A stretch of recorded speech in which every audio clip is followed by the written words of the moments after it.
Hello, good morning. Ay, ba't nakagalot? Ayan, ipapakita ko po sa inyo yung ginawa nilang bakod para sa mga palay. Ayan, tingnan nyo po. Ginawa po nila ito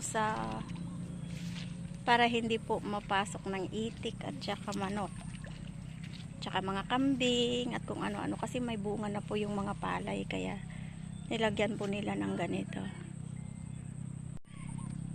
Ayan, tingnan nyo po yung net. Mahaba po ito. Sa bayaw ko po at saka sa mga kapatid niya. Yung may-ari ng palay na to, ayan o. May bunga na po kasi kaya yan.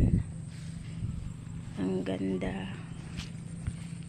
Para hindi po pasukin ng mga animals.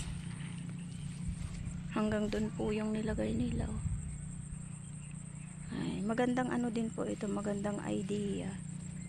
Para maprotektahan ang mga palay nila, ayan.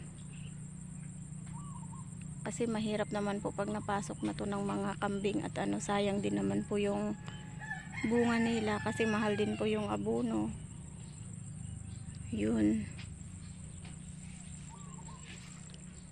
Masisira po kasi yung palay pag laging pinupuntahan ng itik. Tapos mga manok, tinutuka po yung bunga. Imbis na madaming ani, hindi na po. Kunti na lang pag naano ng mga manok. Nauna po kasi nila itong tinanim kaya may mga bulaklak na po, may mga bunga na. Ito, sa bayaw ko din po ito, wala pa po siya masyadong bulaklak. Ayan po.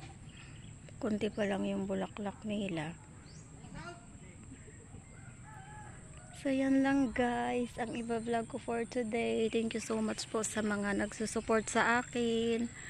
Pasensya na po kayo pag hindi ko kayo nadadalaw sa excuse po sa live nyo kasi busy po talaga ako. Hindi ko po alam kung anong uunahin ko sa araw-araw. Kaya sobrang thank you po talaga ako sa inyo. Ayan, yun lang po guys. Thank you, thank you.